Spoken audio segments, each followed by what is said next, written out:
ಶ್ರೀ ಗುರುಭ್ಯೋ ನಮಃ.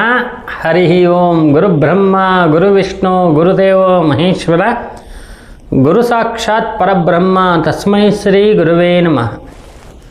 ವೀಕ್ಷಕರೇ, ನಿಮಗೆಲ್ಲ ವಿಶೇಷವಾಗಿ ನಾನು ಓದೋ ಎಪಿಸೋಡಲ್ಲಿ ಹೇಳ್ದಂಗೆ ಇನ್ನೊಂದು ಅದ್ಭುತವಾಗಿರ್ತಕ್ಕಂಥ ಮಂತ್ರದ ಬಗ್ಗೆ ಹೇಳ್ತಾ ಇದ್ದೀನಿ.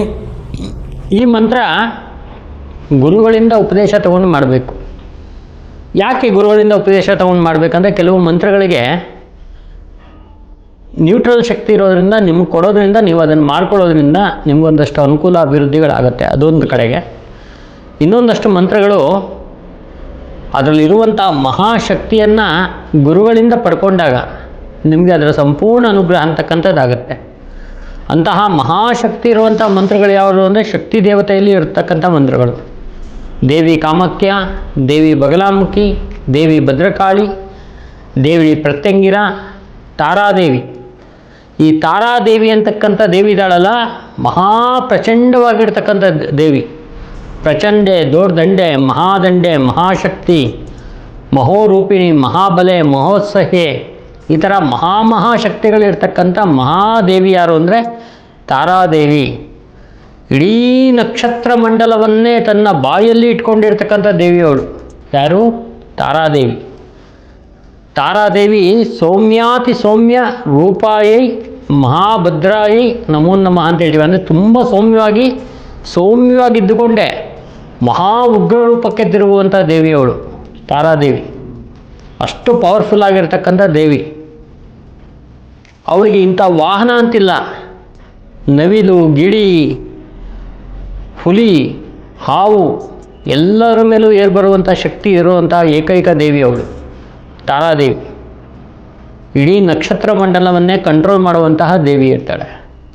ಈ ಅದ್ಭುತವಾಗಿರ್ತಕ್ಕಂಥ ತಾರಾದೇವಿ ಕೆಲವು ಮಹಾಸಿದ್ಧಿ ಪುರುಷರು, ಮಹಾತ್ಮರು ಈ ತಾರಾದೇವಿಯ ಹಿಂದೆ ಹೋಗಿ ತಾರಾದೇವಿಯ ಮಂತ್ರಸಿದ್ಧಿಯನ್ನು ಪಡ್ಕೊಂಡಾಗ ಅವರಿಗೆ ಮುಂದಿನ ಜೀವನದಲ್ಲಿ ಏನಾಗತ್ತೆ ಅಂತಕ್ಕಂಥದ್ದನ್ನು ಕನಸಿನಲ್ಲಿ ಬಂದು ಹೇಳುವಂತಹ ಒಂದು ಶಕ್ತಿ ಇರುವಂತಹ ದೇವಿ ತಾರಾದೇವಿ. ಅಂದರೆ ನಮ್ಮ ಒಂದು ಯಕ್ಷಿಣಿಯರ ಒಂದು ಸಾಲಿನಲ್ಲಿ ಹೇಳಬೇಕಾದ್ರೆ ಸ್ವಪ್ನ ಯಕ್ಷಿಣಿ ಅಂತ ಹೇಳ್ತೀವಿ. ಆ ಸ್ವಪ್ನ ಯಕ್ಷಿಣಿ ಬೇರೆ ಅಲ್ಲ, ತಾರಾದೇವಿ ಬೇರೆ ಅಲ್ಲ.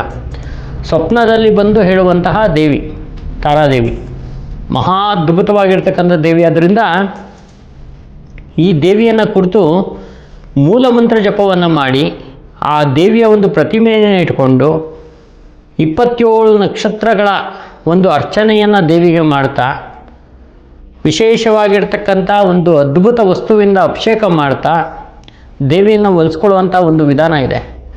ಈ ತಾರಾದೇವಿಯ ಒಂದು ಗುಪ್ತ ವಿದ್ಯೆ ಮತ್ತು ಗುಪ್ತ ಒಂದು ಮಂತ್ರವನ್ನು ನೀವು ತಗೊಂಡ್ಬಿಟ್ರೆ ನಿಮಗೆ ಜೀವನದಲ್ಲಿ ಒಂದಷ್ಟು ಒಳ್ಳೆಯ ಒಂದು ಅನುಕೂಲ ಅಭಿವೃದ್ಧಿ ಆಗುತ್ತೆ. ಒಬ್ಬ ಹುಡುಗ ನನ್ನ ಹತ್ರ, ಅವನಿಗೆ ಒಂದು 18 ವರ್ಷ, ಒಂದು ದಿವಸ ಬಂದ. ನಾನು ಹೇಳ್ತಾ ಇರೋ ಕತೆ ಬಂದು ಒಂದು 15 ವರ್ಷದ ಹಿಂದಿನ ಕತೆ. ಇವನಿಗೆ ಈಗಾಗಲೇ ಹೆಚ್ಚು ಕಡಿಮೆ ಒಂದು 32-33 ವರ್ಷ ಇರ್ಬೋದು. ಅಷ್ಟು ವಯಸ್ಸು ಇವಾಗ ಆಗಿದೆ ಅವನಿಗೆ. ಈಗಲೂ ಪರಿಚಯ ಇದ್ದಾನೆ. 18 ವರ್ಷ ಇರಬೇಕಾದ್ರೆ ಬಂದಾಗ, ಗುರುಗಳೇ ನನಗೆ ಯಾವುದಾದ್ರು ಒಂದು ಒಳ್ಳೆಯ ಒಂದು ಮಂತ್ರವನ್ನು ಕೊಡಿ, ನಾನು ಜಪವನ್ನು ಮಾಡ್ತೀನಿ ಅಂತ.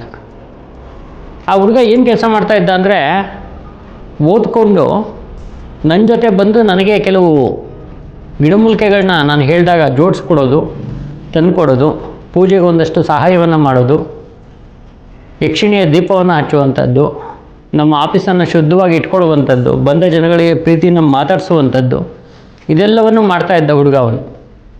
ಅವನಿಗೆ ತಾರಾದೇವಿ ಮಂತ್ರ ರಹಸ್ಯವನ್ನು ನಾನು ಕೊಟ್ಟೆ. ಒಂದು ದಿವಸ ರಾತ್ರಿ ನನಗೇನೋ ಕೊಡಬೇಕು ಅನ್ನಿಸ್ತು. ಆ ದೇವಿ ಪ್ರೇರೇಪಣೆ ಆಗಿತ್ತು, ಕೊಟ್ಟಾಗ ಅವನೇನು ಮಾಡ್ದ ಅಂದರೆ, ಗುರುಗಳೇ ನನಗೇನು ಇದರದ್ದು ನನಗೆ ಬಾಯಿ ಹೊರಡಲ್ಲ, ನನಗೆ ಮಂತ್ರವನ್ನು ಜಪ ಮಾಡಲಿಕ್ಕೆ, ಮತ್ತು ಇದು ನನಗೆ ಈಗ ಮಾಡಬೇಕು ಅಂತಲೂ ಅನ್ನಿಸ್ತಾ ಇಲ್ಲ ಅಂಥೇಳಿ ಅವನು ಬಿಟ್ಬಿಟ್ಟ. ಸುಮಾರು ಅವನಿಗೆ ಒಂದು 2-3 ವರ್ಷ ಆದಮೇಲೆ, ಒಂದು 22-23 ವಯಸ್ಸು ಅವನಿಗೆ. ಆವಾಗ ಮತ್ತೆ ನಾನು ಆ ಒಂದು ಊರನ್ನು ಬಿಟ್ಟು ಬೇರೆ ಊರಲ್ಲಿದ್ದೆ. ಅಲ್ಲಿಗೆ ಕೂಡ ಅವನು ಬಂದ.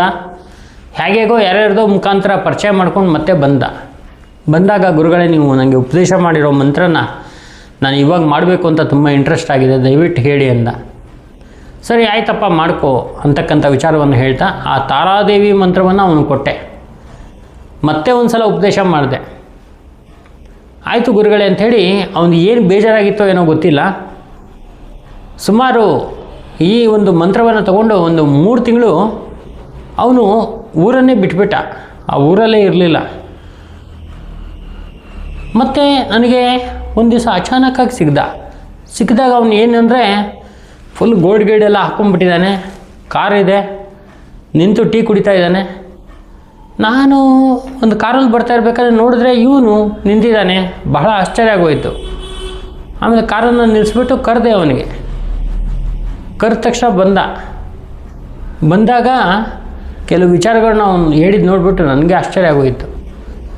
ಏನು ಅಂತ ಹೇಳಿದ್ರೆ ಆ ದೇವಿ ಸಂಪೂರ್ಣವಾಗಿ ಅವನಿಗೆ ಸಿದ್ಧಿ ಹೊಂದಿ ಅವನ ಜೊತೆ ಮಾತಾಡುವಂಥ ರೀತಿಯಲ್ಲಿ ಅವನು ಅದನ್ನು ರೆಡಿ ಮಾಡ್ಕೊಂಡ್ಬಿಟ್ಟಿದ್ದಾನೆ. ಆ ಮಂತ್ರದ ಜೊತೆಗೆ ಆ ದೇವಿಯನ್ನು ಕನೆಕ್ಟ್ ಮಾಡ್ಕೊಂಡ್ಬಿಟ್ಟಿದ್ದಾನೆ. ಸೊ ಎಲ್ಲವೂ ವಿಚಾರವನ್ನು ಹೇಳೋಕ್ಕೆ ಅವನಿಗೆ ಅಷ್ಟೊಂದು ಪವರ್ ಆ ದೇವಿ ಕೊಟ್ಬಿಟ್ಟಿದ್ದಾಳೆ. ಅಂತಹ ಅದ್ಭುತ ಶಕ್ತಿ ಅವನಿಗೆ ಕೊಟ್ಟಿರೋದ್ರಿಂದ ಅವನು ಭೂ ವ್ಯಾಪಾರವನ್ನು ಮಾಡಿ ಬಹಳ ಒಂದು ಮೇಲ್ಮಟ್ಟದಲ್ಲಿ ಇರುವಂತಹ ವ್ಯಕ್ತಿಯಾಗಿದ್ದಾನೆ.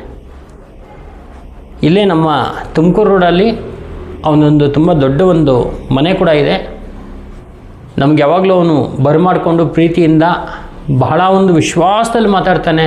ಬಹಳ ಒಂದು ಮರ್ಯಾದೆ ಅಂದರೆ ಯಾವ ಥರ ಅಂದರೆ ಅವನ ಜೀವನದಲ್ಲೇ ಯಾರಿಗೂ ಕೊಟ್ಟಿಲ್ವೇನೋ ಅಷ್ಟು ಮರ್ಯಾದೆಯನ್ನು ಕೊಟ್ಟು ಕರೆಸ್ಕೊಳ್ತಾನೆ, ಪ್ರೀತಿಯಿಂದ ಮಾತಾಡಿಸ್ತಾನೆ. ಒಂದಷ್ಟು ಫಲದಕ್ಷಿಣೆ ತಾಂಬೂಲಗಳನ್ನ ಕೊಟ್ಟು ನಮಸ್ಕಾರ ಮಾಡ್ಕೊಳ್ತಾನೆ. ಕೆಲವು ದೇವಿಯರ ವಿಚಾರವನ್ನು ಮಾತಾಡ್ತಾನೆ. ಆ ದೇವಿ ನನಗೇನೇನು ಹೇಳಿದ್ಲು, ಯಾವ ಥರ ನನಗೆ ಸಿದ್ಧಿ ಆಯಿತು ಅನ್ನುವಂಥ ವಿಚಾರವನ್ನು ಕೂಡ ಹೇಳ್ದ ಅವನು. ಸೊ ಹೀಗೆ ಇದು ಬಹಳ ರಹಸ್ಯವಾಗಿರ್ತಕ್ಕಂಥ ವಿದ್ಯೆ ಇದು. ಈ ತಾರಾದೇವಿಯ ಸಿದ್ಧಿಯನ್ನು ನಿಮಗೇನಾದರೂ ಪಡ್ಕೋಬೇಕು ಅನ್ನೋಂಥ ಇಚ್ಛೆ ನಿಮಗೇನಾದ್ರು ಬಂತು ಅಂದರೆ, ನಿಮಗೇನಾದರೂ ಹಾನೆಸ್ಟಾಗಿ ನೀವು ಇದ್ದರೆ ದೇವಿ ವಿಚಾರದಲ್ಲಿ ಬಂದು ಈ ಸಿದ್ಧಿಯನ್ನು ಪಡ್ಕೊಳ್ಳಿ. ಸಿದ್ಧಿಯನ್ನು ಪಡ್ಕೊಂಡು ನಾನು ಹೇಳುವಂಥ ರೀತಿಯಲ್ಲಿ ಮಾಡ್ಕೊಂಡು ಹೋಗಿ.